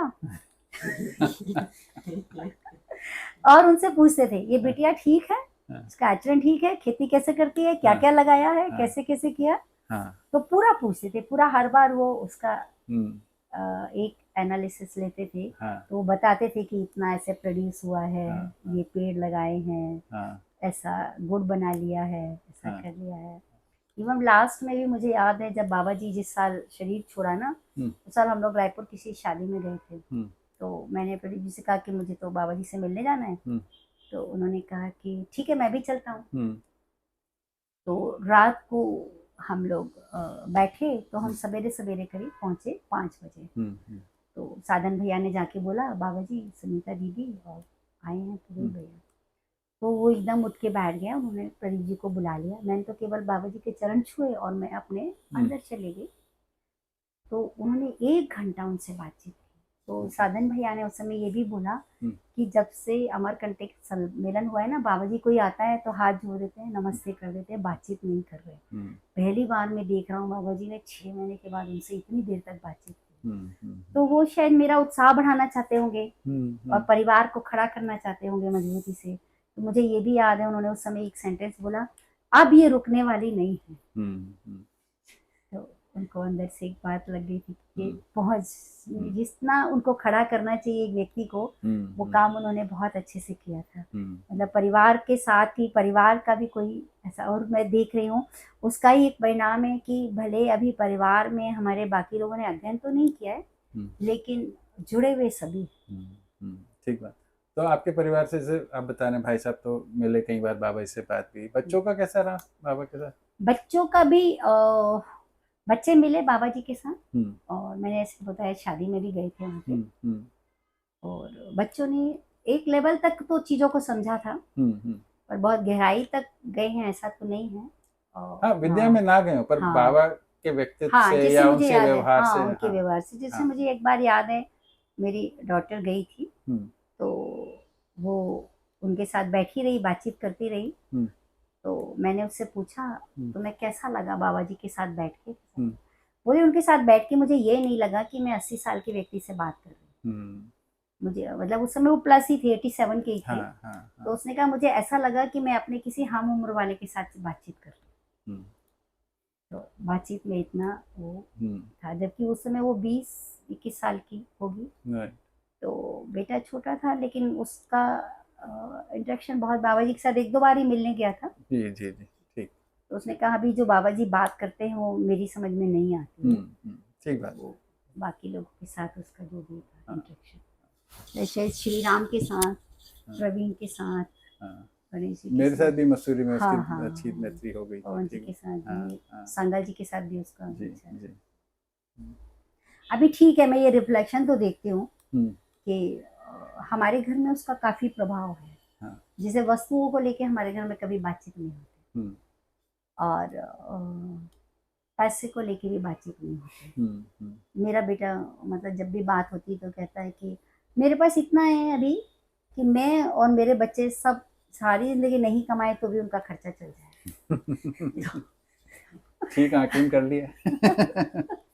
तो बाबा जी के व्यवहार में बात ही चल रही है हमारी, तो उनके व्यवहार में न्याय को देख पाए? जी जी, बताइए कुछ इसके बारे में। जैसे मैंने देखा जब भी बाबा जी बातचीत करते थे, इस बात से बातचीत करते थे कि ये मानव पूरी समझने के लिए ही आया है, तैयारी के साथ ही आया है। तो वो उस लहजे से ही बात करते थे उसको समझाने की दृष्टि से, क्योंकि चूंकि मैंने आपको बताया कि मैं हर साल ही जाती थी और बहुत दिन रहती थी, तो मेरे सामने कई लोग आते ही थे। तो कई बार होता था मैं बैठी होती थी तो बाबा जी कहते जाओ बेटा कुछ चाय पानी का इंतजाम कर दो। तो उनसे जो बातचीत करते थे, तो पहले मैंने देखा बाबा जी उसकी पूरी बात सुनते थे, फिर वो उसी जगह से बात करते थे कि ये व्यक्ति यदि है तो एक जीवन के स्तर से ही बात करते थे कि जीवन को तो सम्मान और विश्वास ही चाहिए। जीवन न्यायपूर्वक ही जीना चाहता है, स्नेह के साथ ही जीना चाहता है, उदारता नीता के गुणों से संपन्न होना ही चाहता है। तो बेटा आप यही चाहते हो ना, इस ढंग से ही बातचीत बाबा, ये बात मैं विजुलाइज कर पाती थी। चाहे कोई भी व्यक्ति आता था, और ठीक है उसके रहने सहने के लिए, खाने पीने के लिए जो इंतजाम है तो उसी से पूछ लेते थे बेटा आज आप क्या खाओगे। तो यदि किसी ने कहा कि हम रात को खाना नहीं खाते या फल खाते, तो अम्बा जी को बुला के, कभी उन्होंने, मैंने ये नहीं देखा अम्बा जी को कहा हो कि ये व्यक्ति आए हैं इनको कहीं रुकवा दीजिए, और या इनको फल खाना है या इनको दूध पीना है, तो वो उसी समय उनके सामने भी बुलाते थे। तो ये मैं स्पेस देने की बात कर रही हूँ कि अम्बा जी को बोलते थे बेटा आप रुकना चाहते हैं, इनके रुकने का इंतजाम यहाँ हो जाएगा या कहाँ करना है। और उनको कहते ये खाना चाहते हैं तो ये फल दूध का इंतजाम हो जाएगा या क्या कहते हैं कुछ और करना है। तो एक एक व्यक्ति के साथ में देखती थी, चाहे अपनी बेटी है और पूरा कमिटमेंट है, लेकिन वहां भी वो पूरा स्पेस देके बात करते थे। तो एक बार मुझे याद है कि बच्चे थे छोटे छोटे, तो वो कई बार खाना नहीं खाना चाहते थे। तो मैंने एक बार पूछ लिया सुनी से क्या हुआ, ये खाना अच्छा नहीं बना? बोले नहीं। मैं कहा क्या तुम्हें पसंद है? तो उन्होंने तो कुछ बोला नहीं, मैंने अपनी तरफ से कह दिया तुम्हें पनीर पसंद है, पास्ता पसंद है? बोलते हाँ। मैं कहा चलो हम चलते हैं लेके आते हैं। तो मैं अक्सर ही जब दिल्ली से भी जाती थी ना, तो ऐसा सारा सामान ले जाती थी, तो बच्चों खिलाते वो इंतजार करते रहते थे कि सुनीता आंटी आएंगी तो हम लोग को ये सब मिलेगा। तो मैंने एक बार पास्ता बनवाया, तो फिर किसी ने बाबा जी से भी पूछ लिया, तो किसी ने आके कहा ये तो यूरोपियन खाना है बाबा जी। तो उन्होंने कहा क्या हुआ, खाना तो है, यूरोपियन हो चाहे भारतीय हो। सही बात। एक और चीज मैं जो जानना चाहता हूँ, क्योंकि आप महिला होने के कारण परिवार में महिलाओं के साथ बहुत घनिष्ठता भी हो गई, मैत्री भी हो गई सबके साथ, तो अंदरूनी बातें भी आपको पता चलती हैं। तो बाबा जी के प्रति सबका कैसा रवैया था, न्याय के संदर्भ में पूछा? जी जी,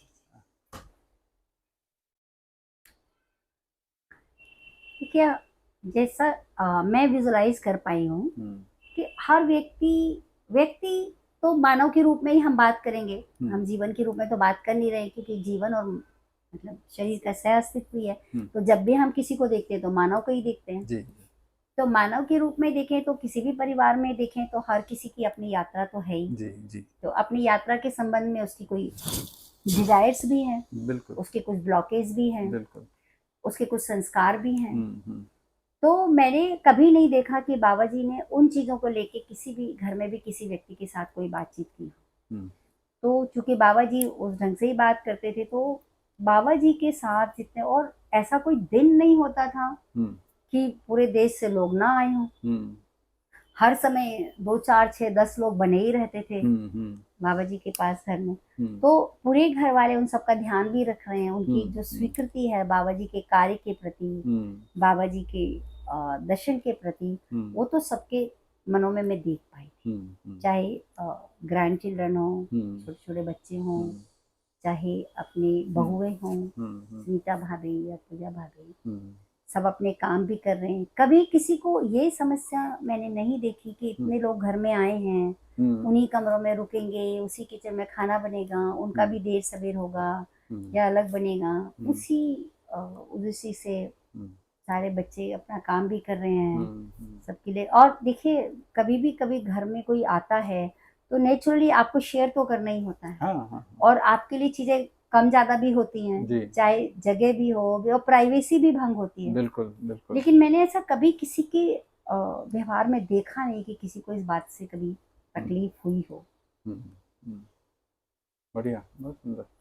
नहीं, इसी कारण से इतने वर्षों तक ये सब चलता इतना रहा है ना, चलता बाबा जी रहा। की पूरी हाँ, शरीर यात्रा। हाँ। और आज भी कोई जाता है तो आज भी वैसा ही आज भी वैसा ही जी, उनको जी। मतलब ऐसा ही उस जुड़ से जाता है। मतलब मैं हमेशा हर साल अभी भी इसलिए जाती हूँ कि मुझे लगता है मैं इतने साल तक गई और सब घर वालों ने उतना मतलब वो पूरे घर वालों के प्रति मेरी इतनी कृतज्ञता भी है। जैसे मैंने आपको बताया मैं बड़ा होना चाहती थी, लेकिन बड़ा क्या ये मालूम नहीं है। आज जब संपूर्णता को समझी हूँ, संपूर्णता के साथ जी पाने का साहस भी कर पाई हूँ ना, और विश्वास पूर्वक जी पाई हूँ, और ये भी देख पाती हूँ कि एक एक व्यक्ति के साथ यदि काम, मैं समय की बात नहीं कर रही हूँ, लेकिन यदि एक एक व्यक्ति के साथ ठीक से समय लगाया जाए, वातावरण उपलब्ध कराया जाए, तो विश्वास पूर्वक जीने के लिए तैयार हो जाता है। और जब विश्वास पूर्वक जीता है तो कितना बड़ा साहस के साथ जीता है, कोई भी परिस्थिति को हैंडल कर पाता है।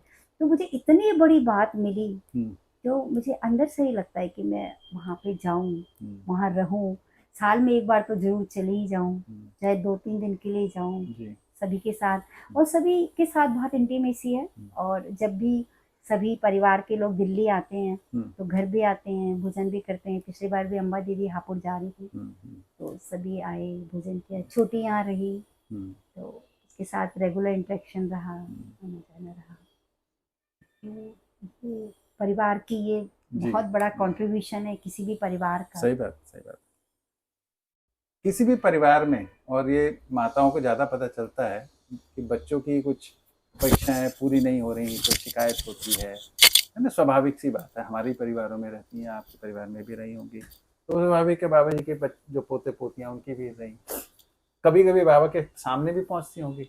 अगर आपके सामने ऐसी कोई घटना आई है, बाबा कैसे हैंडल करते थे इन सिचुएशंस को?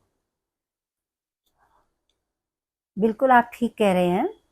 तो एक बार बच्चे का एक का हुआ था ना, वो चला गया था अचानक नाराज होकर।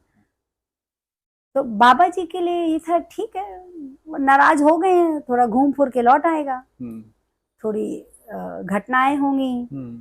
तो वो वहां पे बाबा जी मुझे लगता है बहुत निश्चिंत थे। उनको लगता था एक व्यक्ति का अपना जो संस्कार है, उस संस्कार के आधार पे जो उसकी डिजायर है तो पूरी कर दो। यदि उसको लगता है कहीं घूमने जाना है तो जाने दो, यदि उसको लगता है कि ऐसा शादी में ऐसा करना है तो करने दो। उस आधार पे मैंने कभी बाबा जी को कोई हस्तक्षेप तो नहीं करते देखा कभी बाबा जी को। सही बात है, शादी ब्याह के फंक्शंस वगैरह जो रहे, हाँ, जो नॉर्मल ढंग से होते हैं वही हुए, नॉर्मल ढंग से चीजें होती हैं, लेकिन उनको मैंने कभी नहीं देखा कि उन्होंने कोई हस्तक्षेप किया हो। वो कहते, वो पूछ लेते थे, अच्छा तुम ऐसा करना चाहते हो बेटा, अच्छा ठीक ऐसा कर लो, मैं मुझे क्या करना है उस संदर्भ में ये बता दो। तो बच्चों के मामले में भी वो ऐसा ही था। यदि होता है कई बार छोटे बच्चे जिद भी करते हैं, हाँ। उनके हिसाब से वो आके कोई कहेगा कहानी सुना दो, उसको क्या पता बाबा जी क्या है। तो सही वो बच्चे के साथ बच्चा जैसा एक वो था, वो भी मुझे काफी अट्रैक्टिव लगा। तो ये बात मैं बाबा जी के साथ सीखी कि छोटे बच्चे हैं तो उनको कैसे हैंडल करना है। जनरली हम छोटे बच्चों को एक अलग ढंग से देखते हैं, बाबा जी उसको पूरा एक जीवन के स्तर पे ही, संपूर्णता के उस पे ही देखते थे। तो इसमें मुझे अपने जो ग्रैंड चिल्ड्रन हैं, 4 ग्रैंड चिल्ड्रन हैं, मैं बहुत अच्छे से उनको पूरा जीवन के रूप में देख के उनके साथ हैंडल करने में मुझे बहुत इससे प्रेरणा भी मिली और मैं बहुत अच्छे से हैंडल कर पा रही हूँ। तो जो ग्रैंड चिल्ड्रन है मेरे, वो मुझे ये मानते हैं कि मैं उनकी दोस्त हूँ। बढ़िया, बहुत बढ़िया। तो वो यदि उनको लगता है वो 3 साल की है तो वो कहती है मेरी जो दादी है वो भी 3 साल की है। तो ऐसा इंटरेक्शन हो पाया है। तो ये बाबा जी के साथ ही मुझे प्रेरणा मिली कि कैसे छोटे बच्चों के साथ वो जितना सुनना चाहता है बच्चा, जितना कर पाता है अभी उस शरीर के साथ, उतना ही उससे बातचीत की जाए, उतना ही वो सीमा बाबा जी को सीमा, मैं वो सीमा समझ पाई कि मेरी लिमिटेशन यहाँ पे इतनी है। तो बाबा जी समाधान समृद्धि की बात करते थे, जी, है ना, वो बोलते थे मैं इसको प्रमाणित किया हूँ। तो उसको आपने कैसे देखा, उससे क्या प्रेरणा ली? जी बिल्कुल। तो समाधान तो मतलब उसके बारे में मैं रखूं, आप सभी लोग ही जानते हैं। समाधान का मतलब ही है कि जो 3 ज्ञान हैं या जो जिसमें विभिन्नताएं हैं, जो प्रकृति है जहाँ विभिन्नताएं हैं और जहाँ व्यापक है, सत्ता है, जहाँ स्थिरता है, एक स्थितिशील है और एक स्थिर है, उन दोनों के अर्थ में ही पूरा संपूर्णता है। उसके अर्थ में ही सह अस्तित्व के प्रकटन में चारों अवस्थाएं हैं। तो ये स्पष्ट होता है तो प्रकृति की हर इकाई के साथ मुझे क्या करना है, तो इसकी स्पष्टता बन जाती है। हाँ, मेरा तो जो जानने का आशय है कि बाबा जी को समाधान पूर्वक जीते हुए देखा, जी जी, है ना, तो उसके क्या स्वरूप दिखे आपको? जी, जैसे बिल्कुल। तो वो बिल्कुल आप मतलब कितनी उनको आवश्यकता है वस्तुओं की, उस अर्थ में वो निश्चित है, और एक व्यक्ति के साथ उसको क्या आवश्यकता है उस अर्थ में निश्चित है। परिवार के रूप में क्या कार्यक्रम है वो भी निश्चित है। समाज में या बाकी लोगों के साथ क्या कार्यक्रम है, या शिक्षा विधि से होना है, मूल्य विधि से होना है, वो पूरी स्पष्टता है। तो वो मैं देख पाती थी कि जब लोग आते हैं या वो कहीं जाते हैं, ठीक है, तो वो उस अर्थ में उनको पूरी स्पष्टता है कि मुझे इसके साथ करना क्या है यहाँ पे, ठीक है। और समृद्धि का भाग ये है कि जितनी उनकी आवश्यकता है उतना वो उत्पादन कर पाते हैं, और इतना उत्पादन से जो अधिक है, अधिक इसलिए भी आवश्यक है कि जो बाकी लोग आएंगे उनको कैसे आप उनको उनके साथ कर पाएंगे। तो मेरी एक बार बाबा जी से बातचीत हुई तो बाबा जी ने कहा बेटा प्रकृति में तो पहले से ही समृद्धि है।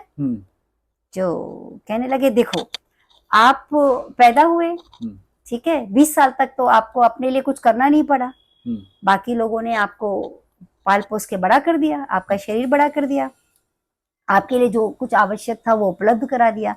अब जो ये 20 साल की उम्र से 60 या 70 साल की उम्र तक एक व्यक्ति 10 व्यक्ति के लायक उत्पादन कर सकता है। तो ये समृद्धि है या अभाव है? तो हाँ ये समृद्धि है। और बोले उसने लिया 20 साल तक, कर 60 साल तक सकता है, 70 साल तक भी लोग कर लेते हैं, थोड़ा और अच्छा शरीर हो गया, ठीक हो गया तो 75 तक भी कर लेते हैं। तो बोले यदि एक व्यक्ति एक के लिए उसको आवश्यक है या एक परिवार के लिए और 10 व्यक्ति के लिए उत्पादन कर रहा है, तो समाधान समृद्धि के साथ बाबा जी जीते हुए दिखते हैं और हमको भी प्रेरणा दे पाए, हम भी वैसा जीने का प्रयास कर किया और ये सब किया, खेती भी किया और कुछ मैंने इसलिए प्रोडक्ट का प्रोसेस भी किए। जी, तो मैं हमारे लिए कितनी आवश्यकता है और उसके लिए मेरा शरीर समर्थ है और उसकी तकनीक के साथ, समझ के साथ उत्पादन किया जा सकता है, ये स्पष्टता बनी है और ऐसा जी पाने का साहस भी है और विश्वास भी बन गया है। जैसे आप शुरू में बात किए कि आप जिस परिवार से वहाँ पे जैन दर्शन की बात आती जी रही है ना, तो स्वाभाविक है जब आप इस दर्शन से जुड़े होंगे तो आपने कुछ तुलनाएं तो की होंगी, जी है ना, और कुछ निष्कर्ष आपके पहले के रहे होंगे, कुछ में परिवर्तन भी आया होगा। तो ये कैसे देखते हैं आप, जो पारंपरिक दर्शन रहे और बाबा जी का दर्शन है, इनकी पूरकता, इनकी आपस में एकदम कोई तालमेल है नहीं है, क्या क्या सर आपको क्या लगता है इसके बारे में?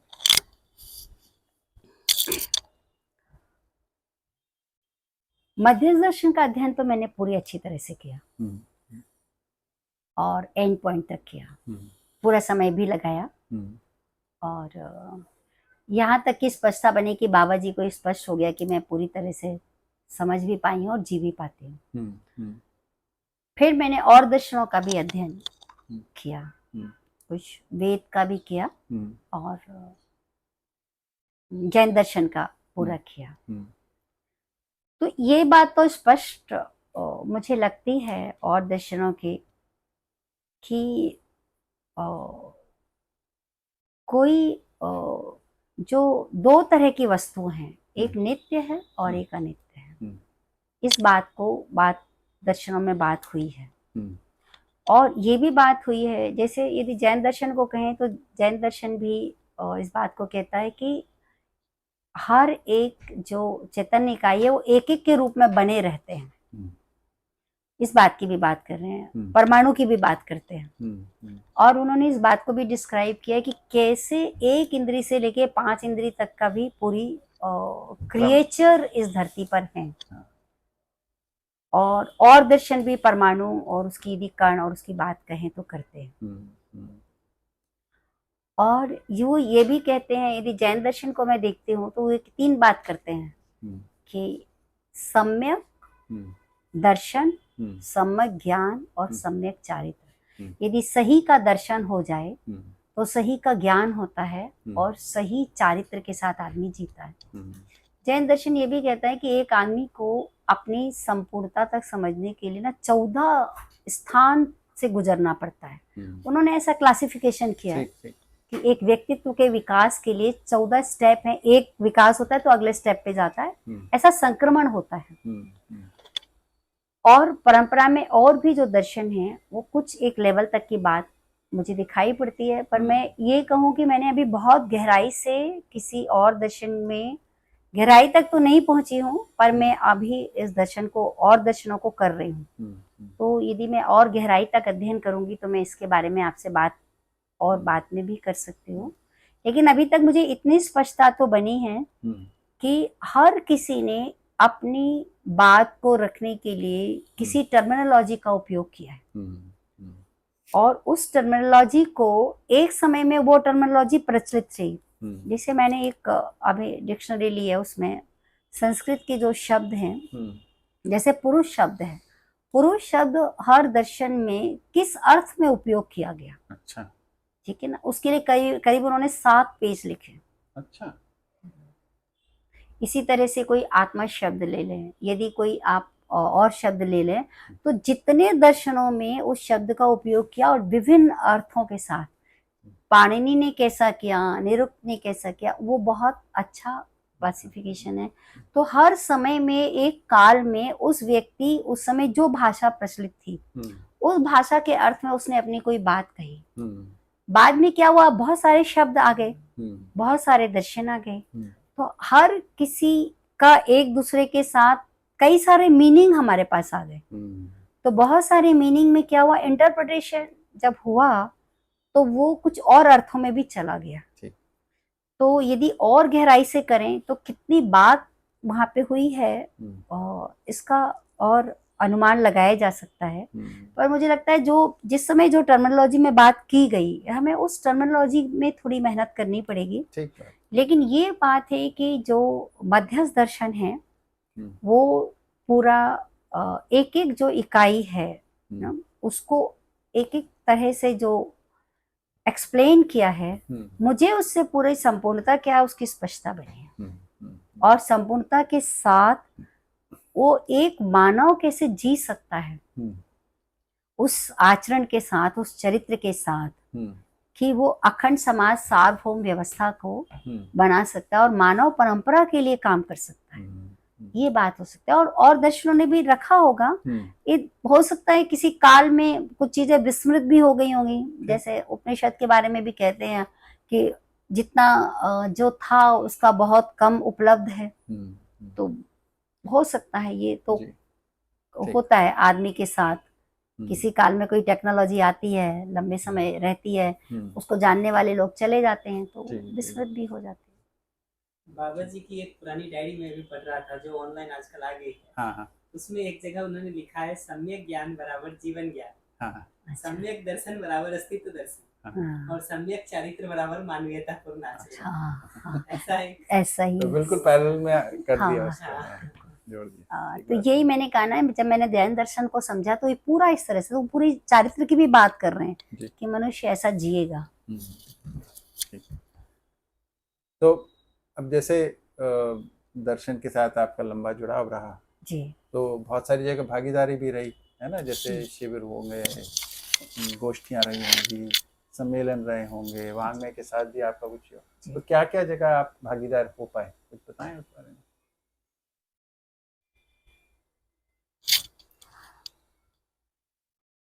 दर्शन को आगे बढ़ाने के लिए आपकी जी, तो जो जी, भी जी। भागीदारी रही उसके। बिल्कुल। तो देखिए, एक तो बात है संप्रेषणा। तो पहले मैंने इस बात के लिए काम किया कि जो भी बात मैं करना चाहती हूँ ना, एक तो मुझे उसकी स्पष्टता हो जाए। यदि उसको 3-4 लेवल पे आप यदि कहें तो मतलब मैं क्या हूँ उसकी स्पष्टता हो जाए, उसमें मेरे आस्वादन क्या हैं, विचार क्या हैं, मेरा भाव क्या है, संस्कार क्या है, और जो प्रकृति में जो होने की व्यवस्था है उसके साथ मेरा कितना अलाइनमेंट है। इतनी स्पष्टता के साथ मैं दूसरे के साथ संप्रेषण करने में सफल हुई हूँ। काफी सारे लोगों के साथ हुई हूँ और काफी सारे लोग उसको समझ भी पा रहे हैं और बात कर पा रहे हैं। सेकेंड बात यह है कि सम्मेलन में जो भागीदारी है वो एक टाइम बिंग के लिए एक आदमी दूसरे आदमी से मिलके खुश होता है, और खास करके जब ये बात होती है कि मानव मानव के साथ न्यायपूर्वक जीता है और इस मानसिकता के साथ लोग आते हैं, तो ये तो सम्मेलन में देखा है मैंने कि इसमें अभाव तो नहीं दिखाई पड़ता।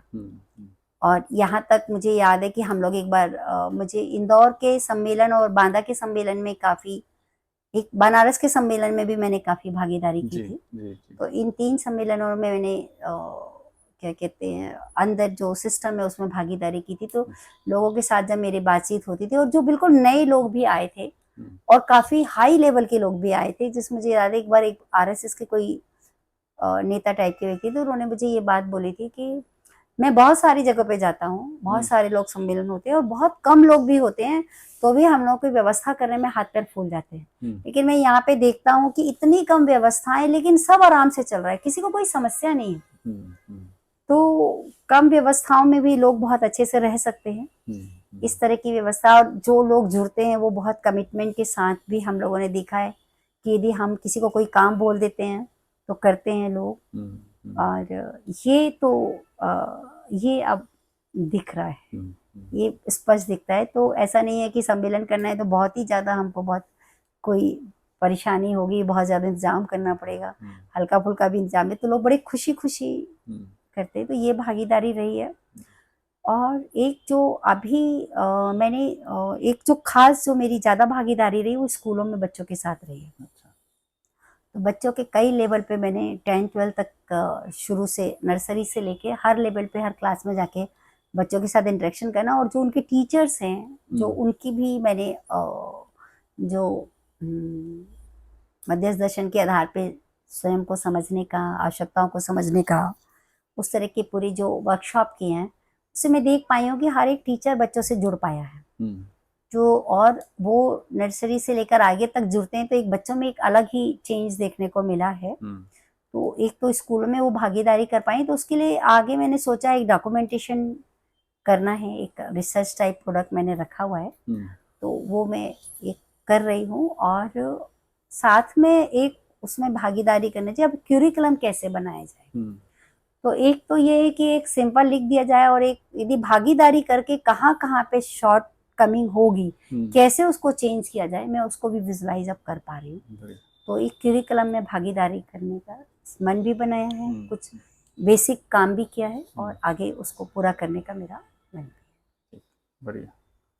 फिर तो ये तो दर्शन के आगे के कार्यक्रम में जी। आपका भी आपने रिस्पांस सही दिया। वांग्मय को लेके आपका कैसा रहा, कुछ उसमें योगदान कर पाए, उसको लेके आपको क्या लगता है, वांग्मय की आवश्यकता, भूमिका, उसको लेके? एक बार कोई व्यक्ति बाबा जी से पूछ रहा था हम्म, कि आपने ये लिखा है हम्म, और इतने वाद शास्त्र दर्शन ऐसा हम्म, 3 उसमें लिखा है और उसके बाद भी आगे की कुछ किताबें लिखी।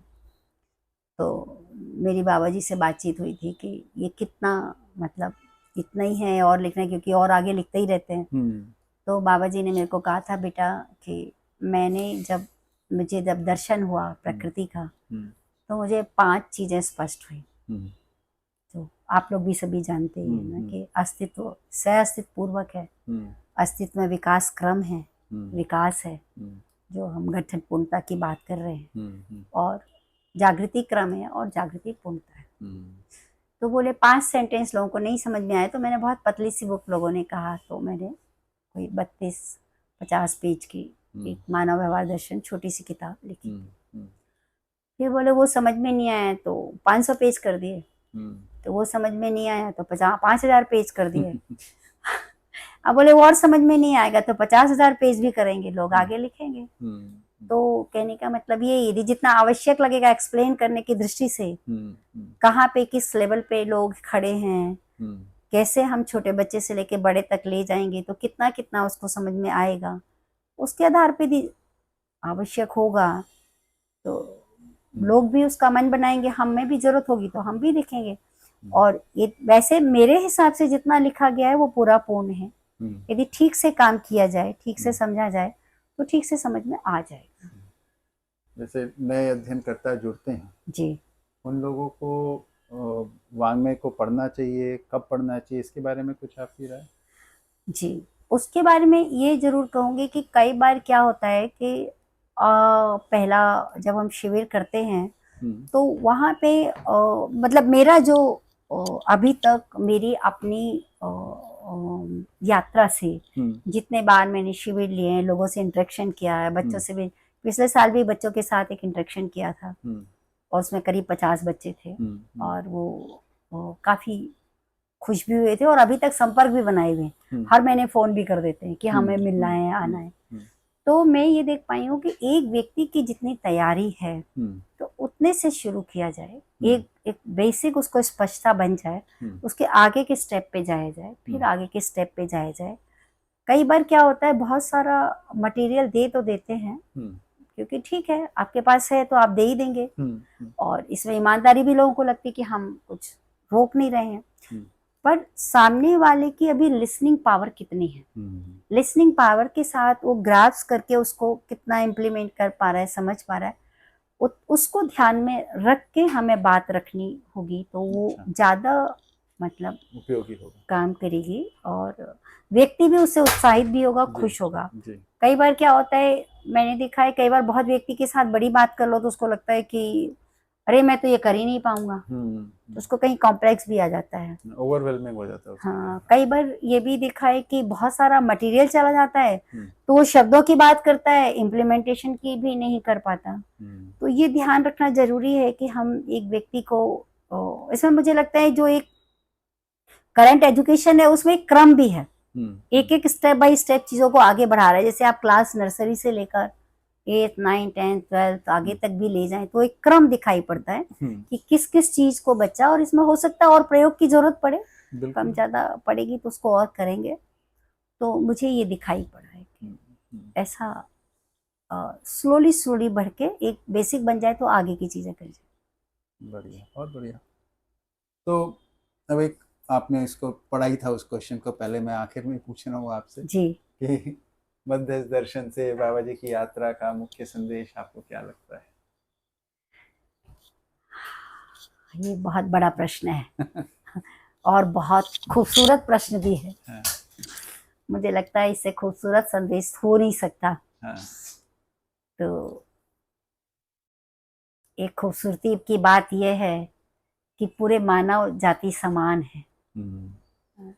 तो वो समानता हम सब देखेंगे तो मानव का सम्मान भी हो सकेगा। और दूसरा, मानव के जीने का एक लेवल है भौतिक साधन के साथ, और उसकी जो बौद्धिक शक्तियां हैं वो दूसरा एक लेवल है। तो भौतिक समृद्धि या भौतिक साधन के लिए जब काम कर रहा है तो उसका एक चेतना का स्तर है। उस चेतना के स्तर को बाबा जी ने जो जीव चेतना कहा है, और जो बौद्धिक स्तर है, जो जहाँ समानता का स्तर है, चेतना जो उसको मानव चेतना कहा है, तो ये जो जीव चेतना से मानव चेतना में संक्रमण है, ये बाबा जी का मेन संदेश मुझे लगता है। और मानव चेतना में संक्रमण होते ही जो समानता को देख पाएगा, तो ये जो खंड खंड है, इसमें जो अखंड है, उस अखंडता को पहचान के, मतलब जो मेन संदेश वो देने जा रहे हैं कि पूरा जो अस्तित्व है वो अखंड है, वहाँ अखंडता है, वहाँ अविभाज्यता है, उसको देख पाए। और वो संदेश, मुख्य संदेश मुझे लगता है कि हम लोग अखंडता को पहचान पाएंगे तो अखंड समाज को स्थापित कर पाएंगे। और उस अर्थ में जो पूरे मानव, कहीं भी मानव समाज को जीने के लिए कुछ उसकी एक डिजाइन होता है, एक व्यवस्थाएं होती हैं। उस व्यवस्थाओं को बाबा जी ने जो पूरा लिखा है कि 5 तरह की जो व्यवस्थाएं हैं, उस तरह से पूरा समाज, उसमें मानव समाज कैसे कंफर्टेबल रह सकता है, वो भी एक बड़ा संदेश है, और वो पूरी जगह स्थापित किया जा सकता है। ये मुख्य संदेश मुझे लगता है। बहुत बढ़िया, ठीक है। तो 2 बातें और रखते हैं इसमें जी। एक तो ये कि पूरे इस क्रम को चलते हुए अब आपकी यात्रा भी आप बोल रहे हैं 2003 से शुरू हो गई, तो 21 साल तो हुई जी, है ना, लंबी यात्रा हो गई। तो इसमें आपने उतार चढ़ाव भी देखे होंगे, कुछ गति भी देखी होगी। तो अपने को कहाँ पाते हैं अब आज की डेट में आप?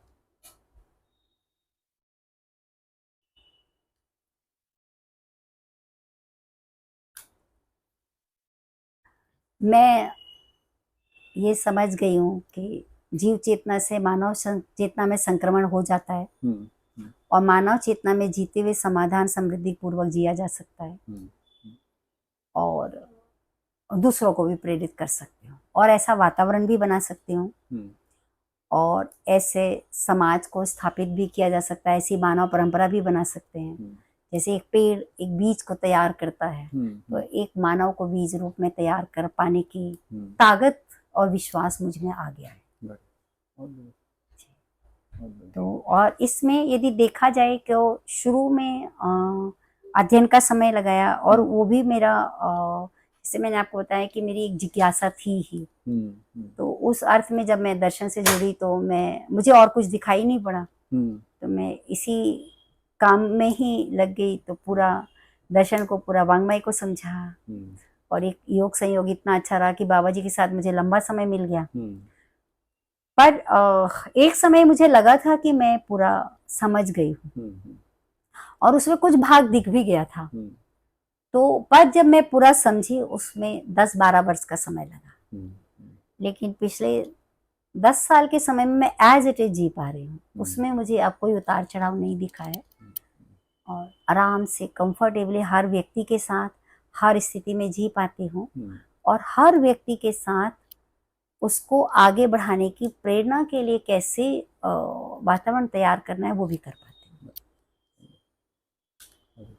तो स्वयं के विकास के साथ, स्वयं के सुख के साथ सामाजिक विकास कैसे हो, समाज कैसे आगे बढ़े, उसमें पूरा सहयोग करने के लिए, और उसकी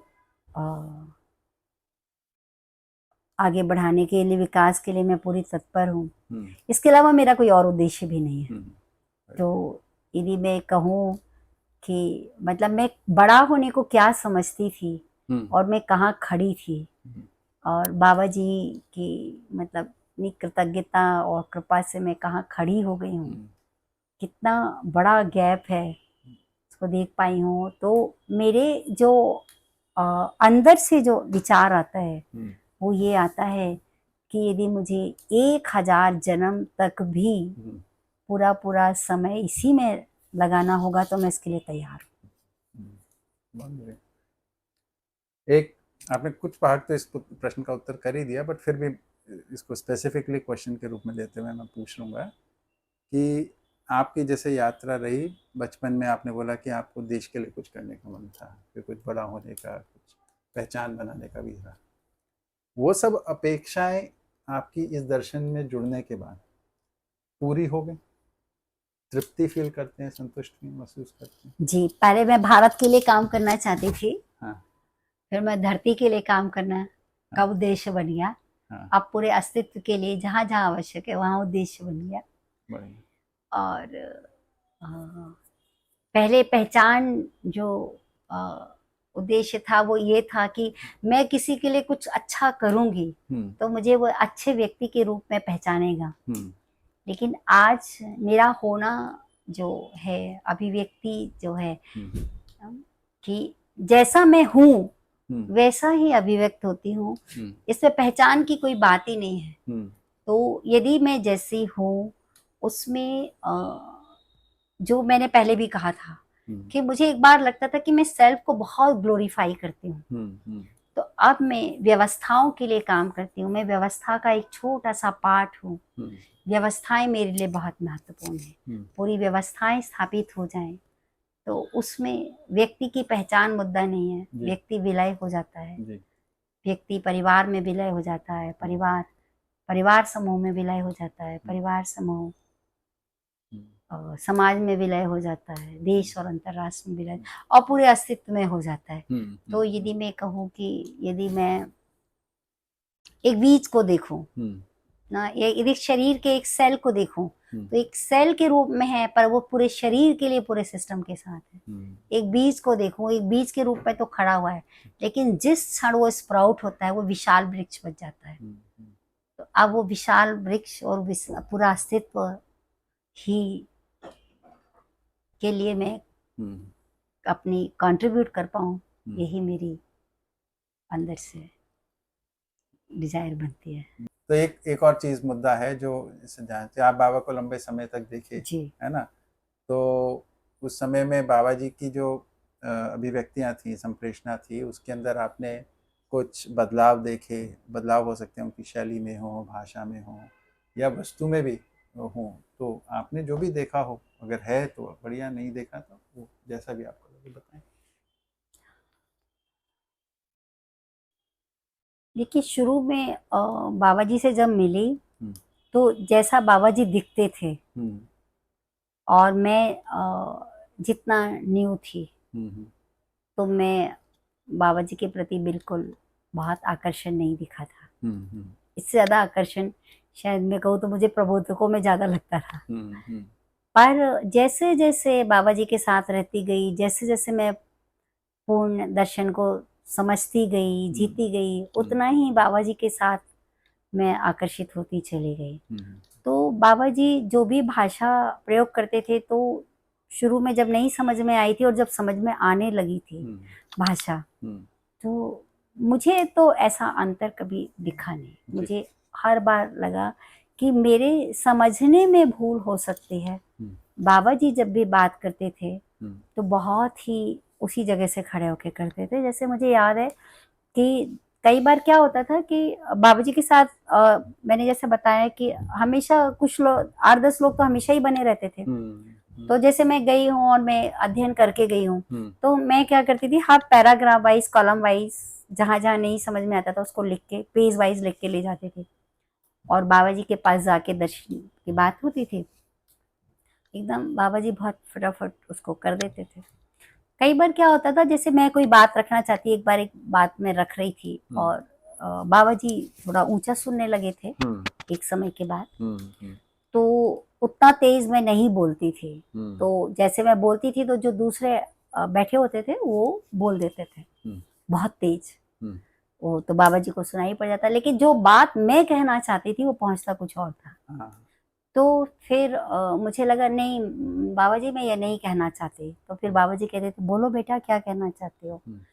तो फिर मैं सारा कुछ लिख लेती थी अपना प्रश्न और मैं बाबा जी को कहती थी ये मैं कहना चाहती हूँ। तो बाबा जी ने फिर कहा बेटा ये बहुत अच्छा तरीका है। तो उन्होंने इसको और मुझे भी लगा ये बहुत अच्छा तरीका है क्योंकि कई बार क्या होता है मेरे सुनने में और उनके शब्दों में वो अपनी वो बात कह रहे हैं लेकिन उस समय जो कह रहे हैं जैसे मुझे एक बार याद है कि एक व्यक्ति आए और वो बहुत बताते रहे। जैसे हम लोग एक बार अभी भी चर्चा कर रहे थे ना कि समाज का ब्लैंकेट बदल गया है, ऐसा गड़बड़ हो रहा है। वो बहुत बताते रहे समाज में ऐसा हो रहा है, ये गड़बड़ हो रहा है, वो गड़बड़। तो बाबा जी ने कहा बेटा ये क्या क्या कह रहे हैं। मैंने कहा बाबा जी वो ऐसा ऐसा बता रहे हैं ये कहा। तो मैंने कहा बेटा दो ही चीजें हुई हैं, व्यक्ति में अपराध ज्यादा बढ़ गया और धरती प्रदूषित हो गई। बोले पूरे का आकलन इतना ही निकलेगा। तो बाबा जी जो बहुत ही स्पष्ट तरीके से उतनी बात को सटीक भाषा में रख पाने का जो उनका एक बहुत महारत हासिल थी जी जी जो उसको भी मैंने सीखा है, उसको बहुत ध्यान किया है, अच्छे से ऑब्जर्व किया है। तो वो हो सकता है सामने वाला कुछ और सुनना चाहता है। जैसे मुझे याद है कि माता जी की जब सडनली शॉक लगा और सब लोग मिलने गए तो मैं उस समय मेरी भी जो मदर इन लॉ थी ना वो एक्सपायर हो गई थी जी।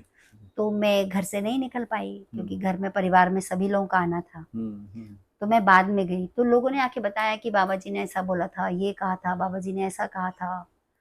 तो मैं जब बाबा जी के पास गई फिर मैंने बाबा जी से कहा माता जी का हुआ मैं आ नहीं पाई, उस समय ऐसा रहा। तो ऐसा कोई ऐसी बातचीत नहीं लगी जो साधारण घटना से ज्यादा उन्होंने बोला। माता जी के जाने के बाद आप जब गए तो क्या जी। बात हो रही थी? तो मैंने जैसे कहा कि बाबा जी मतलब ये घटना हो गई और बहुत हो। तो उन्होंने कहा बेटा आयु हो गई थी और उनको जैसे गिर गई उसके हिसाब से शरीर छूटना था, छूट गया।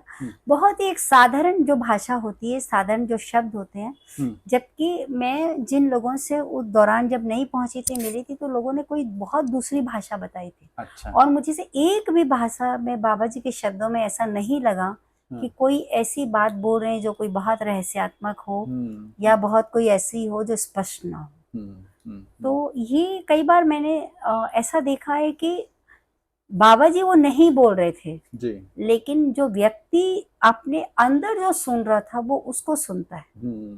सही बात।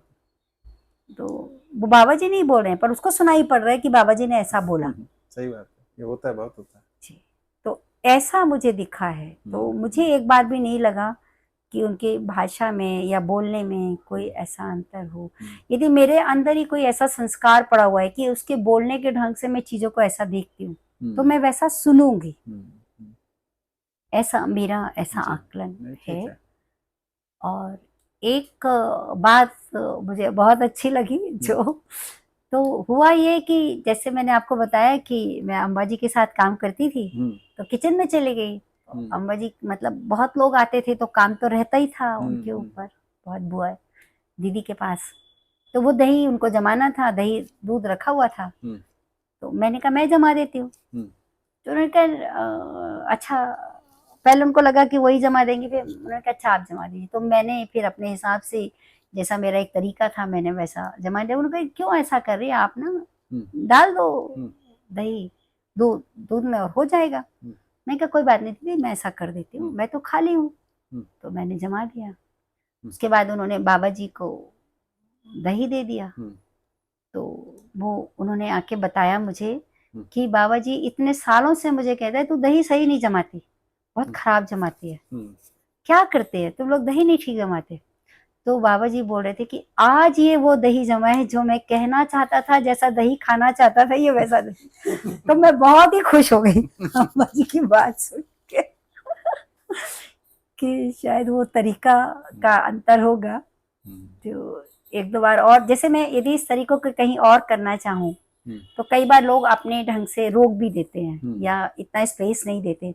लेकिन मैं देख पाई थी कि अम्मा जी वो स्पेस भी दे रही थी कि आप ना यदि ऐसा जमाना चाहते हो तो वैसा जमा लो। तो ये मुझे अभी भी याद है कि वो काफी खुश हो गई थी। फिर उन्होंने मेरे से कहा, अच्छा जब मैं जाती थी तो तुम जमा दो और मुझे भी बता दो अब ऐसा। जो लोग दही जमाना सीखना चाहते हैं दीदी से संपर्क करें।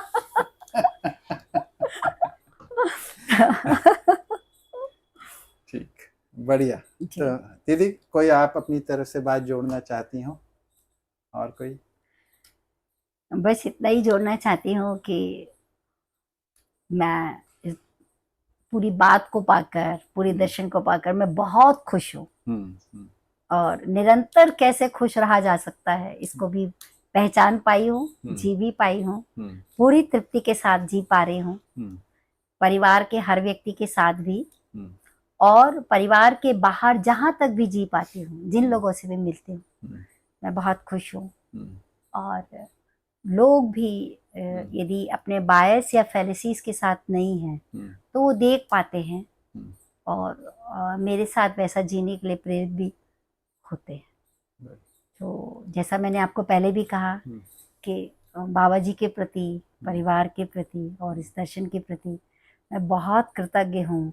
मैं बहुत छोटी जगह पे खड़ी थी, अब मैं बहुत विशालता को, बहुत व्यापकता को देख पाती हूँ, व्यापकता के साथ जी पाती हूँ। और ऐसा जी पाएंगे लोग, इसके लिए वातावरण के लिए जो भी आवश्यक होगा मैं लगातार अनवरत प्रयासरत रहूंगी। बहुत बढ़िया दीदी, बहुत बहुत धन्यवाद हमसे बात करने के लिए। मैं भी बहुत खुश हूँ। आप लोग एक अच्छा प्रयास कर रहे हैं, इससे एक अच्छा आगे भी जाके संदेश यदि जाता है और आगे भी बाकी सब लोग मिलके हम लोग ऐसे प्रयास करते रहेंगे। जी जी, ठीक है।